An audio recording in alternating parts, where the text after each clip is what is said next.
Sebelum videonya mulai, buat kalian yang ingin beli kaos One Piece, bisa cek di keranjang pojok bawah. Ada berbagai macam model dan ukuran, kualitas bahannya juga oke. Jadi langsung saja di check out sekarang sebelum kehabisan.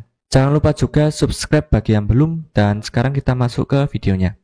Saat ini di Pulau Egghead, para bintang sudah sampai dengan tujuan untuk menghentikan siaran yang akan dilakukan oleh Vegapunk. Tiba-tiba saja Frontier Dome meledak di sisi selatan dari pulau. Dan ternyata itu adalah ulah dari iblis Itsumade yang mencoba masuk ke pulau dan menuju klub Avos Egghead. Dia bertujuan untuk mencari server sinyal dari rekaman Vegapunk. Saat makhluk ini sudah masuk di dalam pulau, dia dilihat oleh Jinbe. Jinbe saat itu merasakan haki yang luar biasa yang ada pada tubuh makhluk ini. Selanjutnya Jinbe kembali mendekati Roronoa Zoro, yang pada pertarungan kali ini sudah menyelesaikan tugasnya. Namun ternyata Zoro mengatakan masih belum menyelesaikan pertarungan dan ternyata lawannya, yaitu Lucci masih kuat berdiri, namun luka yang ada pada tubuhnya benar-benar mengerikan. Terlihat goresan pedang di mana-mana di sekujur tubuhnya. Dia masih terlihat sadar dan terengah-engah dengan sisa kekuatannya untuk berdiri. Sanji saat itu sempat berkomunikasi dengan Jinbe dengan mengatakan, "Jawablah Jinbe, apa kau sudah keluarkan dia dari sana?" Jinbe menjawabnya,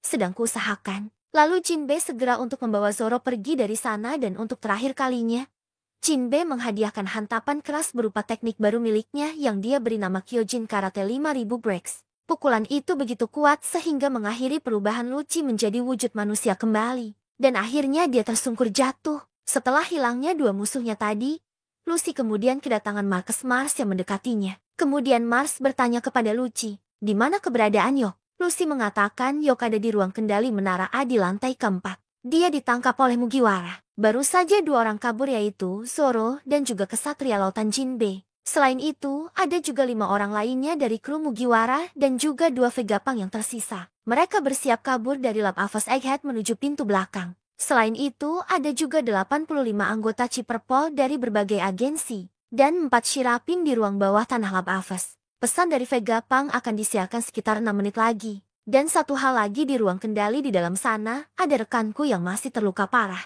Dia harusnya masih hidup di sana. Bisakah kau tolong selamatkan nyawanya? Setelah mendapatkan informasi yang begitu banyak dari Lucy, Mars pun meninggalkannya dan sempat menjawab hal tersebut. Itu sulit.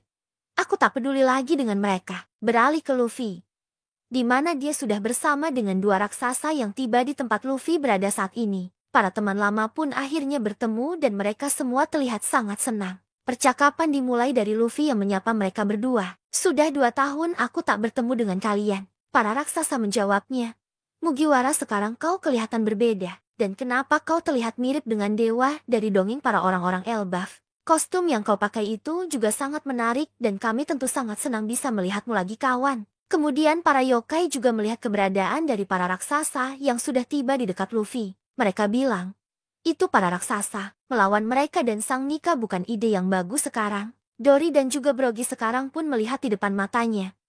Terdapat monster aneh yang mengerikan. Mereka bilang, "Itu monster raksasa yang gila. Mereka seperti hewan liar yang ada di hutan Elbaf. Aku tak mau menghabiskan waktuku untuk melawan mereka. Dan kami harus pergi dari sini sekarang juga." Dory kemudian membunyikan pertanda prajurit raksasa untuk segera mundur karena tugas mereka sudah selesai untuk dijalankan. Dan mereka harus segera bergegas keluar dari pulau tersebut. Prajurit-prajurit raksasa berkata, "Itu bos kita. Sepertinya mereka sudah bertemu dengan Mugiwara. Jetty kembali ke kapal.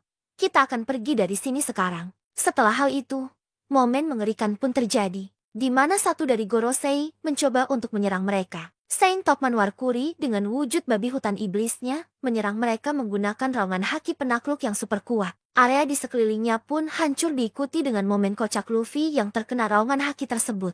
Efek serangan tersebut menyebabkan beberapa anggota tubuh seperti mata dan bahkan bekas luka dari Luffy copot dari tubuhnya. Ekspresi wajah dari Brogy melihat momen ini tentu benar-benar kocak. Raungan haki raja tersebut menggelegar di seluruh pulau dengan kilatan petir hitam yang tersembar. Itu pun sampai di kapal angkatan laut yang berada di laut. Tentu saja haki ini menyebabkan beberapa prajurit marinir yang merasakannya. Kedua raksasa itu kemudian membangunkan Luffy. Mereka tak percaya dengan apa yang dilihatnya. Dia bertanya betapa anehnya tubuh dari Mugiwara sekarang. Luffy terlihat menempel kembali bekas lukanya seperti stiker. Ini benar-benar kemampuan yang luar biasa. Raksasa bertanya, "Apakah itu tadi adalah auman Hosoku Haki? Dan apa-apaan dia?" Sudah sangat jelas bahwa dia adalah petinggi dari pemerintahan dunia. Pertarungan kembali berlanjut dengan Warkuri yang mengincar Luffy. Namun Dory dan juga Brogy sudah bersiap mengantisipasi serangan tersebut dengan menggabungkan teknik mereka yang mereka beri nama Sun Shield. Warkuri bertanya ke mereka,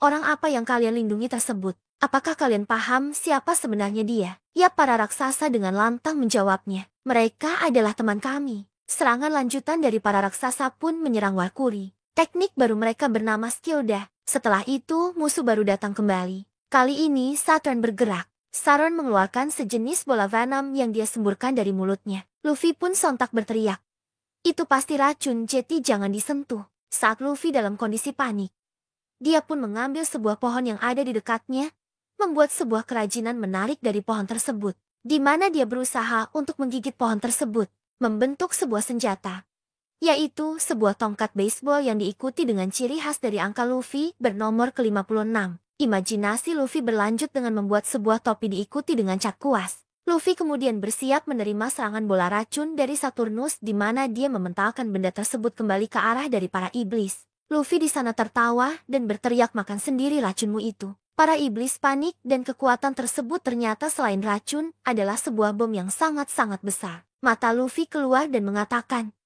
itu ternyata meledak. Para raksasa benar-benar terkesima dengan kekuatan dari Luffy. Mereka bilang, "Bos, hutannya diselimuti api. Jetty, ayo kita berangkat." Luffy menjawabnya, "Kita harus cepat karena mereka semua itu adalah makhluk abadi." Di sisi yang lainnya, para monster tersebut kembali beregenerasi dan bangkit kembali setelah ledakan besar terjadi. Para raksasa kebingungan.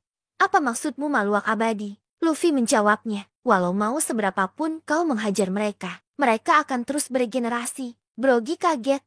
"Aku belum pernah mendengar hal semacam ini, baik itu dari ras maupun buah iblis." Beralih ke posisi dari kru Mugiwara. Di sini terlihat mereka sudah bersiap akan kabur dari pulau tersebut. Nami berkomunikasi dengan Jinmei untuk segera membawa Zoro saat ini, karena mereka semua sudah berkumpul, dan Thousand Sunny juga sudah ada di tempat mereka. Di sisi yang lainnya, terlihat kelompok dari Bonnie dihadang oleh 3 admiral, yakni Pomsky, Guillotine dan juga Reging. Mereka bilang, "Kami tak akan membiarkan kau naik ke kapal." Kemudian Marcus Mars akhirnya sudah berhasil mendapatkan lokasi dari Yok yang kini sudah tepat berada di depan matanya. Mars bertanya kepadanya, "Di mana tempat server layar monitor dari Vegapunk?" Yok tentunya kaget dan berteriak melihat monster aneh yang berada di depannya. Kemudian dilihatkan bagaimana kondisi yang dialami oleh Laksamana Kizaru saat ini. Marinir berkata kepadanya, "Kizaru-san, tolong biarkan kami mengobati lukamu." Kizaru menjawabnya, "Aku memang terluka, tolong biarkan aku istirahat."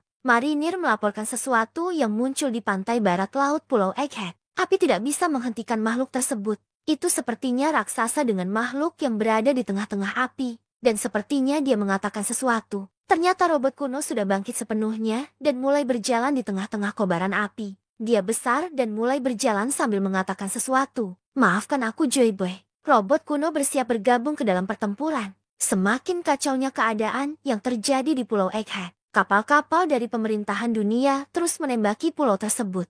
Meskipun tak sedikit dari kapal tersebut sudah mulai hancur lebur oleh tembakan pasifista. Seorang marinir berteriak di sana, "Tolong hentikan semua unit pasifista Mark 3 dan tingkatkan pembombardiran terhadap pulau tersebut. Jangan biarkan Yonko Luffy si topi jerami kabur. Dan jangan biarkan juga bajak laut Bonnie keluar dari pulau ini." Setelah itu, kita diperlihatkan pasifista yang tumbang satu persatu. Tentu pelaku utamanya yakni Sanggorosei Venus, Saint Titan Baron Venus Juro. Venus berkata, dia hanya anak yang berusia 12 tahun memberikan kekuatan seorang gadis muda untuk menghancurkan sebuah negara. Itu adalah hal yang benar-benar bodoh. Vegapunk kemudian memperlihatkan kelompok dari Bonnie.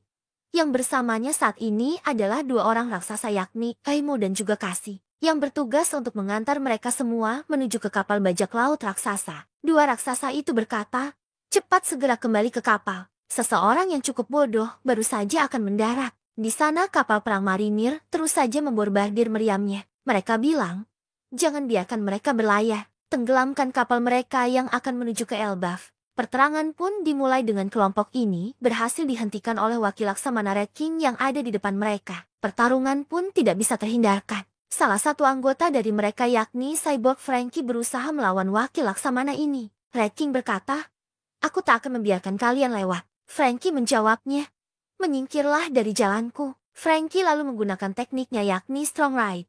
Kemampuan ini berhasil untuk menghantam mulut dari sang wakil Laksamana hingga mengeluarkan banyak darah. Pertarungan berlanjut. Sekarang Bonnie dihadang oleh salah satu wakil Laksamana yang bernama Pomsky. Pomsky berkata, di sana persiapkan dirimu, aku tidak akan membiarkan senjata militer kita berakhir pada orang sepertimu. Namun yang terjadi, Bonnie malah menyentuh bagian wajah dari wakil Laksamana ini. Dan kemudian menendangnya dengan sangat kasar yang dilihat oleh wakil Laksamana lainnya bernama Guillotine. Bonnie bilang, di sana, ayahku adalah seorang pahlawan. Jauhkan dirimu dan rasakanlah ini. Beralih menuju ke laboratorium yang ada di Pulau Egghead, dilihatkan siaran Vegapunk yang masih aktif. Stella beserta dengan para Vegapunk lainnya sedang berbicara sesuatu. Inti dari pembicaraan mereka adalah bahwa tersisa waktu sekitar 4 menit lagi untuk pesan akan tersampaikan melalui sinyal ini. Dalam laboratorium tersebut saat ini ada Mars yang bersama dengan Yok, yang dimana Yok ini mengarahkan yokai tersebut menuju ke tempat di mana diduga menjadi server sinyal dari siaran tersebut. Tanpa basa-basi, Mars langsung menghancurkan ruangan yang disebutkan oleh Yok tadi dengan semacam laser yang menghancurkan sepersekian detik bangunan tersebut. Mars pun tampak kesal dan berkata, lihat, tidak terjadi apa-apa di sini. Siaran itu tidak berhenti. Yok di sana pun menjelaskan, tunggu dulu, jangan melakukan apapun yang mencegah hal lain terjadi. Jika aku Stella, aku pasti akan menyembunyikan siput transmisi streaming di tempat lain. Mars berkata, kalau begitu sampai kita menghancurkan seluruh laboratorium. Yok kemudian menjawab, itu tidak ada gunanya. Turbe lantai 2 adalah di mana tempat lantai pengembangan senjata dan juga lantai satunya adalah tempat pembangkit listrik. Begitu juga dengan Tower C di lantai ketiga. Semuanya adalah hal unik yang penting dan tidak boleh untuk dihancurkan. Dan satu lagi, jika laboratorium dihancurkan, kehancurannya akan sangat kuat sehingga akan menghancurkan Pangrecor juga. Jadi pikirkanlah alur pemikiran, kau harus sama dengan pemikiran dari mereka. Di saat mereka berbicara, Mars merasakan suara kecil yang berasal dari Pangrecor. Dia kemudian berkata, di sana aku seperti merasakan ada suara kecil dari sesuatu. Jadi mungkin saja itu ada sesuatu yang berada di Pangrecor. Mungkinkah disinilah tempat dari Dan dan Musi itu berasal? Mars pun bertanya kepada Bonnie, tolong tunjukkan aku pintu masuk menuju ke daerah sana. Mars pun kemudian terbang menuju Pangrecor, beralih ke Stacy dan juga Kaku. Saat ini Kaku sudah mulai sadar. Kaku sendiri sedang berada di perisai gelembung yang ditahan sebelumnya. Kaku bertanya kepada Stacy, apakah yang ada di dunia saat ini yang terlihat seperti monster itu adalah gambaran besar itu adalah salah satu dari 5 Gorosei? Stacy kemudian menjawabnya, sama seperti yang aku bayangkan. Sungguh transformasi yang mengerikan. Kaku bertanya kembali, apa kau ditinggalkan? Aku hampir merasa kasihan padamu karena kau juga mengkhianati kami. Stacy menjawabnya, sayangnya aku memutuskan untuk tetap tinggal atas kemauanku sendiri. Seseorang harus mengambil tanggung jawab untuk misi terakhir kali ini. Kubah penghalang harus turun saat kapal topi jerami akan lolos. Beralih ke kelompok dari Nami. Kita melihat di sana mereka berbicara soal tujuan mereka, yakni menggunakan Thousand Sunny yang akan menuju ke kapal dari para raksasa. Perbincangan dimulai dari Addison. Dia berkata bahwa permintaan untuk menurunkan kubah perbatasan hanya dapat dilakukan dari ruang komando. Kabur yang aman adalah cara yang tepat untuk membalas budi kalian. Nami kemudian menjawabnya, itu benar. Kita harus melakukan hal yang terbaik untuk cara kita kabur dari sini. Robin berkata, tapi sejujurnya belum tentu Vegafast 01 ini mampu terbang sejauh itu. Addison menjelaskan, aku sudah melakukan beberapa perhitungan dan menurut mekanik klasik, sebuah kapal akan 100% jatuh ke tanah. Usopp mengatakan bahwa persiapan untuk melakukan itu sudah selesai. Zoro dan juga yang lainnya ada di sana. Kita harus melakukan lompatan yang sangat cepat ke sisi yang lainnya. Jetty membayangkan hal itu sepertinya mereka tidak akan pernah berhasil. Dan tiba-tiba saja Addison menjatuhkan dirinya ke bawah. Dia bilang, pastikan kapalmu menyentuh air tanpa gagal. External damage simulation 78%. Percayalah padaku. Kita tidak akan mati. Ayo pergi sekarang. Sementara pertarungan masih berlanjut antara Luffy yang berhadapan dengan Gorosei Jupiter. Terdapat gumpalan angin yang seperti masuk ke dalam satu titik menuju ke tengah-tengah dari pulau. Ternyata itu adalah ulah dari Gorosei Jupiter yang menggunakan mulutnya untuk menghisap angin yang berada di sekitarnya. Seluruh pepohonan dan bahkan beberapa pasukan marinir pun ikut terhisap ke dalam mulutnya. Sementara itu, Luffy, Dory, dan juga Brogy mencoba untuk menjauhi area mereka berada saat ini dan berlari dengan sangat susah bergerak karena kemampuan dari Jupiter ini. Luffy berkata, sialan kau jika kau sangat lapar. Bagaimana kalau kau makan gedung ini? Luffy kemudian menendang seluruh bangunan untuk memisahkannya dari tanah. lalu melemparkannya ke mulut dari Jupiter. Para raksasa jelas tampak terkesima melihat kemampuan dari Luffy yang menghentikan Jupiter. Namun sayangnya setelah itu, Luffy kehabisan tenaga dan berubah menjadi Luffy tua. Para raksasa kaget dan bertanya kepada Luffy, "Apa yang terjadi denganmu, Mugiwara? Kau terlihat seperti seorang kakek yang sangat tua." Luffy menjawabnya, "Semua energi yang berasal dari makananku sudah menghilang." Dan mereka pun langsung menawarkan sebuah makanan bernama Hakal. Makanan ini adalah fermentasi dari hiu, di mana makanan ini dirasa Luffy mempunyai bau yang sangat menyengat. Dan kemudian setelah memakan makanan tersebut, Luffy tampak kembali bugar namun masih ke dalam mode manusia biasa. Saat itu, terjadi tiba-tiba saja Gorosei lainnya mendekati mereka bertiga. Sekarang giliran dari Mercury yang mengejar mereka dari belakang. Semua tampak benar-benar kaget. Di belakang mereka ada babi besar raksasa yang bersiap mendekati mereka.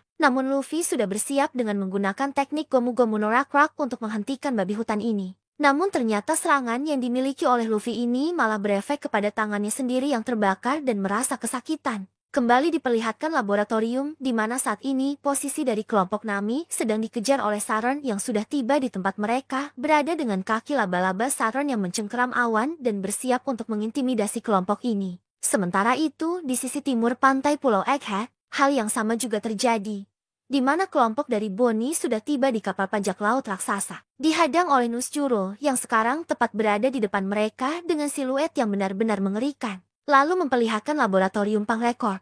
Mars akhirnya tiba di tempat teratas Pangrekord, di mana itu adalah tempat persembunyian dari dandan musisi siaran sinyal dari Vegapunk. Layar monitor di sana berkata bahwa waktu yang tersisa hanya 1 menit lagi untuk menyiarkan pesan dari Vegapunk. Namun benar-benar sangat disayangkan, Mars sudah berada di depan dari benda tersebut sekarang. Dia berkata, "Jeti ini dia, kau kurang beruntung Vegapunk." Dan tiba-tiba Mars mendengar sesuatu yang aneh. Mars melihat ke atas dan mengamati sesuatu dengan wajah yang benar-benar serius. Sesuatu datang mendekati mereka. Diperlihatkan kembali Pulau Egghead dengan siaran yang masih saja berlangsung hingga saat ini. Dalam kurun waktu 1 menit lagi, apakah otak terbaik di dunia saat ini sedang berpikir? Otak terbesar di dunia yaitu Pangrekord. Setelah itu, kita diperlihatkan Vegapunk yang berbicara dengan semua Vegapunk. Vegapunk berkata, "Nah, karena kopinya tidak mau dingin dan waktu kita sangat sedikit. Jeti, apakah siput kita sudah siap?" Saka pun bilang,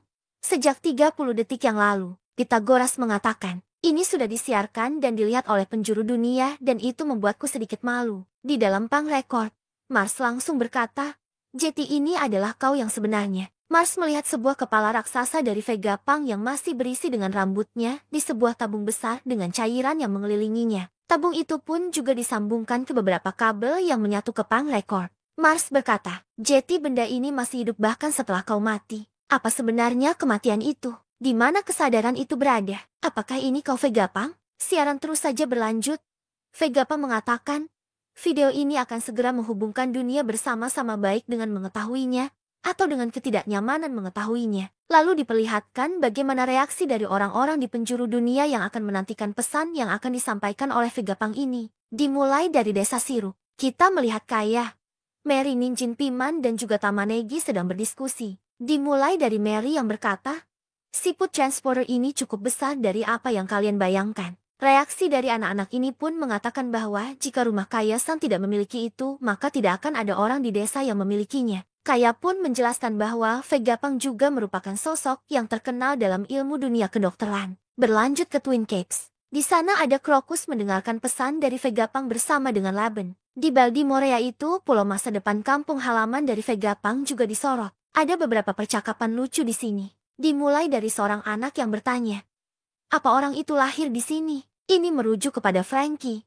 Seseorang dewasa pun menjawab pertanyaan dari anak kecil tersebut. Tentu saja dia adalah kebanggaan dari Baltimore. Anak kecil itu kemudian bertanya lagi, "Apakah itu karena mimpi buruk dari Baltimore?" Orang-orang di sana pun menjawabnya, "Tidak, itu Frankie yang sekarang berubah menjadi sebuah kapal." Terlihat juga reaksi di kerajaan Trino. Para penduduk di sana bilang, Vegapunk mungkin adalah ayah dari ilmu pengetahuan modern. Tetapi kecakapan ilmiahnya telah digunakan untuk menghasilkan senjata yang tidak terhitung jumlahnya. Sementara itu di Hachinosu pun tak luput dari siaran tersebut. Para penjahat di sana semari mereka berpesta. Mereka pun mendengarkan siaran tersebut dan berkata, pria itu sedang membicarakan sesuatu di monitor. Dan ada juga beberapa pulau di antaranya, juga ada Pulau Dressrosa yang dimana orang-orang sudah bersiap untuk mendengarkan siaran tersebut. Dan saat kita melihat reaksi dari orang-orang ini, siaran masih saja terus berlanjut. Vegapunk bilang ke dunia, apakah kalian bisa dengar suaraku? Ini Vegapunk. Masuklah dunia, kita kembali ke Mars lagi yang masih berada di Pangreor. Dia kemudian menginjak-injak Dandan Musi dengan tatapan yang sangat marah. Namun ternyata itu merupakan Dandan Musi palsu yang memang diciptakan untuk kamuflase. Mars di sana berkata, ini hanya Dandan Musi transporter biasa. Mars pun mulai panik karena dia tidak tahu di mana Vegapunk menyembunyikan yang asli. Dia kemudian merubah dirinya menjadi bentuk yokai monster burung kembali dan mengamuk turun ke bawah. Dia berteriak menyembunyikannya saja tidak cukup. Kau bahkan membodohi kami. Beraninya kau Vegapunk. Akhirnya waktu pun tiba. Persiapan sudah secara matang selesai dalam kurun waktu 10 menit. Dan inilah saatnya Vegapunk akan mulai berbicara. Sementara itu, di sisi yang lainnya, para Gorosei yang lainnya sudah tampak panik. Mereka bilang ke Mars, siarannya tidak berhenti Mars. Mars pun mengatakan ini salahku. Dia sepertinya sudah mengambil tindakan pencegahan yang kita bayangkan sebelumnya. Untuk memastikan bahwa siaran ini tidak dapat dihentikan. Kami tidak tahu apa yang dia ketahui dan apa yang akan dia katakan pada dunia. Tetapi Yok mengatakan bahwa dia mewarisi penelitian di Ohara. Gorosei pun berkata, ini berarti tidak akan berhasil sama seperti dulu dengan Clover. Apakah kau berniat membalaskan dendam Ohara Vegapunk? Lalu diperlihatkan posisi dari Sanji yang saat ini bersama dengan Vegapunk yang berada di pundaknya sedang menuju ke arah dari kelompok Bonnie. Di sana dia berkata, aku bisa mendengarnya. Bonnie-chan membutuhkan bantuanku. Dan siapa itu? Aku tidak akan menyerahkannya pada Marinya. Sanji tepat pada waktunya saat sebelum Nuschuro ingin menggunakan pedangnya dalam menyerang kelompok Bonnie yang saat itu Franky sedang menghadangnya. Sanji berkata, minggir Franky. Orang yang akan disukai olehnya adalah aku. Jangan berharap simpati pada aku meskipun kau adalah orang tua. Beginilah cara bajak laut bertarung. Sanji berhasil menenang wajah dari Nuschuro. Wajah dari Gorosei ini mengeluarkan darah akibat serangan dari Sanji tersebut. Namun tiba-tiba Nuschuro berubah menjadi mode Bakotsu dan menggigit tubuh dari Sanji. Akibat serangan tersebut tubuh dari Vegapunk terpental dan untung saja dia diselamatkan oleh Atlas. Dalam kejadian ini, siaran masih saja berlangsung dengan Vegapunk yang mengatakan, aku telah melakukan 2 dosa besar. Oimu dan juga Kasi ikut ke dalam pertarungan dengan menahan Nuschuro di kedua sisi. Mereka bilang, ayo tahan makhluk ini. Kemudian Bonnie pun mengeluarkan teknik distorsi masa depan. Dia berubah menjadi mode raksasa dan bersiap menginjak Nuschuro. Kembali lagi ke siaran Vegapunk. Vegapunk menjelaskan bahwa video siaran ini diprogram untuk dimulai ketika aku sudah ditangkap atau saat jantungku berhenti. Kemudian panel lagi-lagi memperlihatkan reaksi dari orang-orang di seluruh dunia terhadap kematian dari Vegapunk. Di kerajaan Germa misalnya, Caesar terlihat menangis. Di Sabaody sendiri, reaksi dari salah satu penonton berkata, jadi apakah artinya sekarang Vegapunk sudah tewas? Duval juga menonton siaran ini di markasnya. Dia terlihat kebingungan dengan mengatakan, tunggu dulu, bukannya orang ini sudah menjadi tawanan dari bajak laut Pijerami saat berita di pagi hari. Sementara itu di kantor pusat surat kabar ekonomi dunia, kita bisa melihat Morgans yang benar-benar marah. Morgans bilang siaran seperti ini akan menjadi akhir dari bisnis surat kabar.